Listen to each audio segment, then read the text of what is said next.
I am going to present the paper on study of changes in foveal avascular zone area after glaucoma surgery. Foveal avascular zone is capillary-free zone within macula, area of human eye for sharp and accurate central vision. It is usually delineated by fluorescent angiography, which is invasive, and OCT angiography is a new non-invasive imaging technique. Recent studies have shown that the foveal avascular zone area is enlarged in glaucoma. Foveal avascular zone area is smaller, and perifoveal microcirculation is enhanced after glaucoma surgery. OCT angiography allows visualization of the retinal and choroidal vascular network by detecting endoluminal blood flow. Aims and objectives were to evaluate changes in foveal avascular zone area following glaucoma surgery, to correlate changes in FSZ area with IOP, and to correlate changes in FSZ area with stage of glaucomatous damage. Study design: prospective observation study. Study site was Tertiary Eye Center in Kerala. And study population includes 25 eyes of the glaucoma patients undergoing glaucoma surgery. Time frame was from May 2022 to May 2023. Inclusion criteria were primary open angle glaucoma and primary angle closure glaucoma patients undergoing IOP lowering surgery, either trabeculectomy or phaco-trabeculectomy. Exclusion criteria includes eyes with significant ocular pathologies that bias the foveal avascular zone area, such as diabetic retinopathy, retinal vein occlusion, diabetic maculopathy, macular edema, uveitis, age-related macular degeneration. And coming to methodology, detailed history was taken, and anterior and posterior segment examination was done. Intraocular pressure was measured by Goldman applanation tonometry. Perimetric field evaluation was done by Humphrey Field Analyzer 24-2, and glaucomatous damage is graded by Hodap-Parrish-Anderson criteria. And OCT angiography was used to measure the foveal avascular zone area before and 3 months after IOP lowering surgery.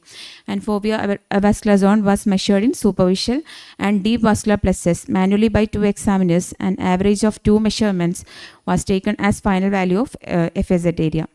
And coming to demographics of the study population, mean age was 67.2 plus or minus 6.83. And among 25 participants, 32% were female and 68% were male. This pie diagram showing sex distribution.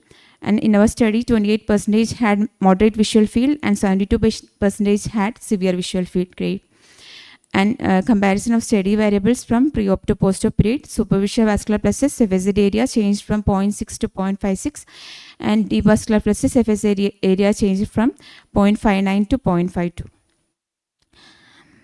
Coming to the superficial vascular plexus and deep vascular plexus FSZ area in severe visual field grade, changed from 0.6 to 0.57 in superficial vascular plexus, and 0.5 to 0.58 to 0.49 in deep vascular plexus.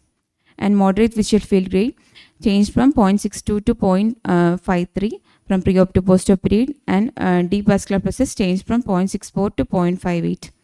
An unpaired t-test is used for comparing the moderate and severe visual field grade group for change in FSZ area.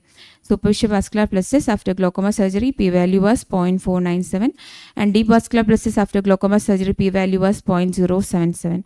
It indicates changes in FSZ area after glaucoma surgery, not significantly different in moderate visual field as compared to severe visual field grade. And coming to discussion, the superficial vascular plexus was significantly FSZ area was significantly decreased from pre-op to post-op period, and deep vascular plexus was also significantly decreased from pre-op to post-op period. Its results were consistent with a study by Takuhi Shoji et al. Done in Saitama University in Japan. And Young, Lopili, Park et al. Evaluated microvascular recovery detected using OCT angiography after glaucoma surgery. It was a prospective observation study, and also show a significant decrease in FSZ area was observed after surgery in deep vascular layer of macula. And Thun Wang Chang et al. In 2020 shown that increase in mean FSZ area in immediate postoperative phase followed by gradual reduction and return to baseline sizes after 1 year.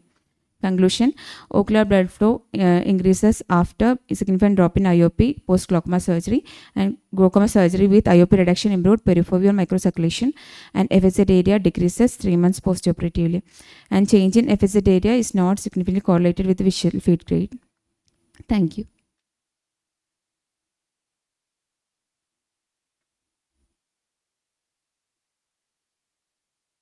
Can you go back to the 2 slides prior? Yeah. So here there is a significant decrease in the FAZ. Can you go back to your this? Yeah. So you showed that there is a small decrease in the mean FAZ area. Okay. So anyway, a very interesting study. And also, can you go back to your conclusion?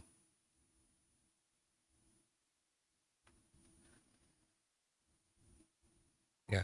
So you showed that ocular blood flow increases after drop of IOP post glaucoma surgery and improve the perifoveal microcirculation, and the FAZ areas decrease 3 months post operatively. Okay. So anyway, this is a very interesting study, and you have looked at both deep and superficial. You can mention that also here about the deep and superficial, and of course, you have said that it is not significantly correlated with visual field gain. Now go back to the place where you mentioned about significantly decrease. So here you have mentioned significantly decrease, but that is not statistically significant, correct? Significant, sir. P-value P was? value was for superficial vascular versus Okay, 0.019, okay, deep okay, vascular less than right, 0.01. right, right. Okay, so you can mention all those things. Very good.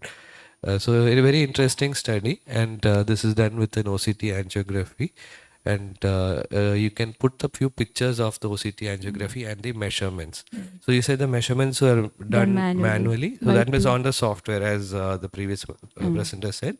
So you have the picture and you manually Manually. mark the edges, and two examiners, and the average was taken. Yeah, good. So when you mentioned that methodology, you can just show the methodology with the actual pictures there, so that everybody gets an idea of how it is done. Okay, sir. Okay.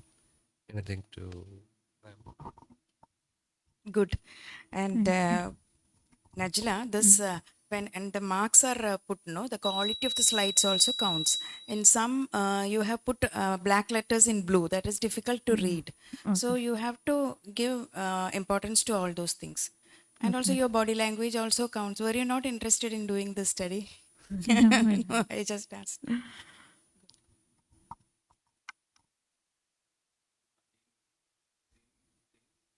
uh, no financial interest and no conflict of interest. First slide. Once you put that, you can actually mention which machine you have used. Like what is the OCTA machine you have used here? SSOCTA. Okay, so you can which company, which Hidden. mode. So you need to actually explain what is your machine and which mode you took it. What is your OCT? You can actually show the image and describe how you have taken it. That will give the audience a much better understanding of what you have done. So that is one thing. And then again, like what ma'am said, you can actually put fonts. Maybe if you want everybody to see clearly, you can use a Times New Roman. That is very standard. And I at have least, used it, sir. sorry, I have used Times New Roman. yeah, and put a font of a size of at least 12, and only seven sentences in one slide, and the color should be such that it should be the contrasting. Like if you put black, you put white for the letters. If you're putting blue, like you put the dark blue, then you can put a white inside, so that gives more Okay, sir. yeah. If you put a same color contrast, then it won't be seen very clearly. That is another thing. Okay, sir. And again, tableau columns for discussion, that would be much easier for people to understand. That's it. Yeah, and you can even put some graphs or something, so that these values, when you just look at these values, it'll be a little difficult to understand.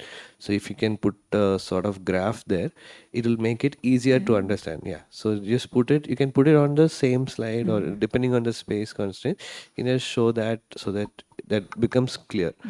And another thing is, when there is a study such as this, many people will want to replicate the study. That is, they will want to see, okay, this is how it was done.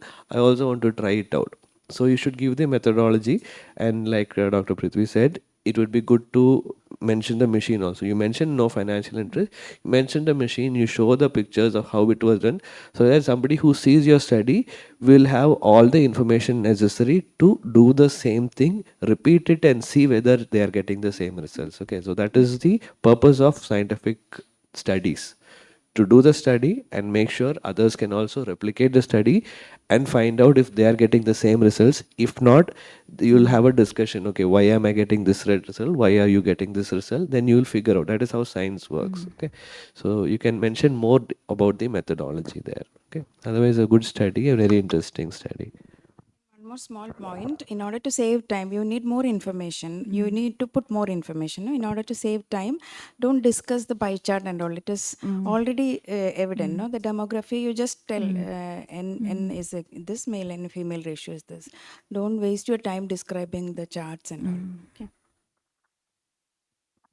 And the sample size calculation also you should do. Okay, so I think you do a sample size calculation Yes. for this? Yeah, so you should just mention that. Okay, previous studies showed this much was required, or similar studies had shown this much was required. Then, based on your study parameters and your all the statistical information, you have to have this many patients. And if you are not able to get that many patients, also you should mention that. Okay. In the introduction, all should tell why do you want to do this study. Is there any new concept or anything? I don't remember whether you have told in the introduction.